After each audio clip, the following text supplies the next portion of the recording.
When a lake turns dirty or green, don't pack it in because the trout, they actually don't stop feeding. They just feed differently. Seriously. If you guys can adapt your approach, you can turn those tough conditions into some pretty productive days. We're going to talk about dirty water and algae-stained water in this episode of the Stillwater Edge podcast. Stick around. Let's get into it. Welcome to Stillwater Edge, the ultimate podcast for stillwater fly fishing enthusiasts.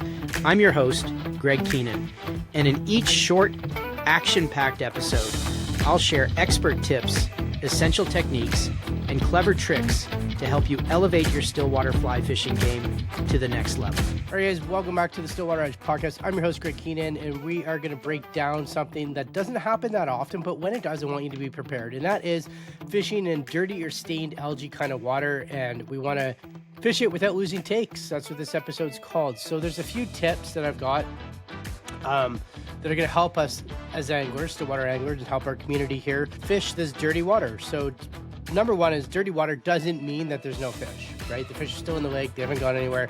Algae blooms, all that sort of stuff. It just sucks, right? You can't really see what's going on underneath the water. You don't know, and it might look like the fish are off, but they're still feeding.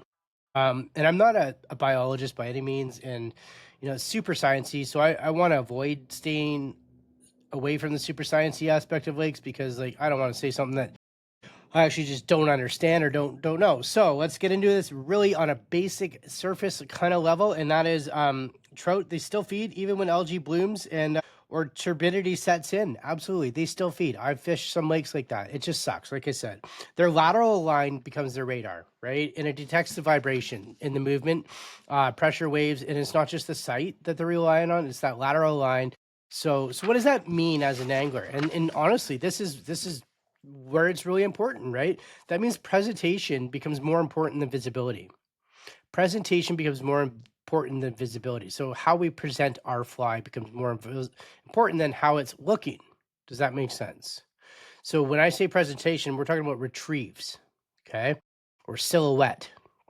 Okay, because flies that work really well in low visibility would be you want to use flies with built-in motion and contrast. So balance leeches, marabou patterns, big bushy patterns, bunny leeches, booby style flies. Those are flies that are going to work really well with the low visibility with that stained kind of water. Dark silhouettes, your blacks, your browns, your olives, they show up way better in stained water than the bright colors, right? So again, and black is my favorite to use in like this situation, right? You can add flash and UV material sparsely to help your fly stand out without making it look unnatural, right? So if it's a leech, maybe something in the tail or just like two little flashaboos running down the side of it, something simple, right? Just to catch that trout's attention.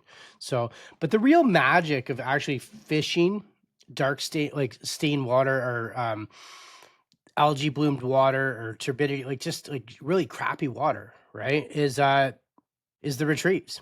The retrieves that trigger the bite. And that's what I really wanted to drive home. That's the heart of this episode. And is the trout are going to rely on that lateral line and those triggers. So you want to retrieve in that situation that's really going to push water to turn heads. Hence why I say bigger flies, right? Easier to see, bigger flies. They're I just want you to take a second to think about that, right? So bigger flies, bigger movement, bigger triggers, it makes it easy for that trout in a situation that's not the best or ideal for that trout, right? So when it's easy for that trout, they're going to take advantage of that. They're not human, but they're pretty freaking close when it comes to taking advantage of things. If it's easy for us, we take advantage of it. Trout are the same, right? They're opportunists, right? So try big methods. Try big erratic pulls, right? Try the pause, right? Big pulls and then pause. Absolutely. Long strip. Let it sink.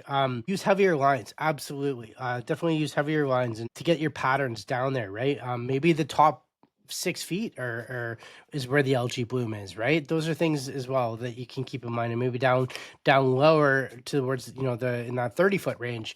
The trout are happy down there. So, but they're still upset. So they're still not happy. So we want to fish it like that, right? And keep that in mind that those bigger flies are going to push that water and whatnot. And that's what we were really trying to do is trigger a strike. So detecting takes when you can't see it. So if you are fishing in stained water, you really need to have a good connection with your fly line. So shorter leaders, absolutely.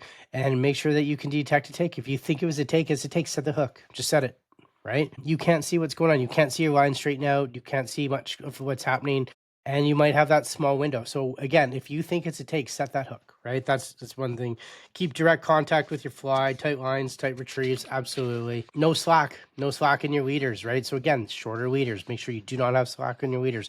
Use line with good contrast if you're going to fish anything like that, absolutely. If you're fishing under an indicator, so I did put this there because there's points, right? So if you're fishing under an indicator, you want to make sure that your indicator is bright and you can actually see it. So if there's a green algae bloom, maybe using a green indicator is probably not the best thing, right? Make sure you've got, some bright colored indicator on that won't get lost in the surface scum that's going on and then that bloom going on. So definitely another key point when fishing in these times and these conditions is sometimes you just got to move to different parts of the lake and look for better clarity, right? Maybe, the bloom is in a back bay because it's, warmed up or something's happened. There's a fungus there. I'm not a biologist. And I don't want to be, and I'm not going to pretend to be. That's just not who I am. So, moving to different parts of the lake is what I'm trying to say, right? So that's key as well.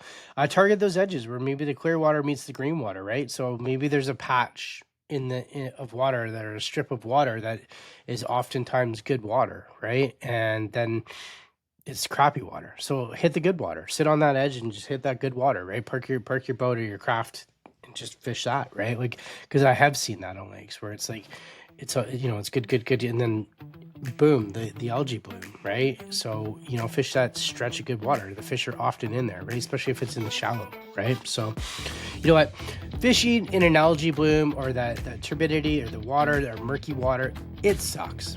But again, it's part of the game. It's part of being a stillwater angler, and this is part of how we're going to overcome that, right? Like a lot of people, they don't want to fish that, but sometimes you have no choice. And the fish, they still need to feed. So sometimes it's an opportunity for you to be on a lake by yourself and fish that opportunity as well and take advantage of that opportunity while on the lake by yourself. So you know what, guys? Hey, that's it. Fishing stained water or algae-filled water doesn't mean it has to kill your day. By learning on vibration, contrast, and direct connection, you can turn those conditions into an opportunity. Absolutely. Remember, trout don't stop feeding. And with the right adjustments, you won't stop catching. I can guarantee that. So, all right, guys, if you're new to the Stillwater Edge, I have you covered. There's a ton of foundation stuff, skill stuff. I'm always adding to the library there, as well as my YouTube library. I got more YouTube stuff dropping daily here. So be on the lookout for the next level of what's going on with the Stillwater Edge at stillwateredge.com. As always, I will see you guys on the water.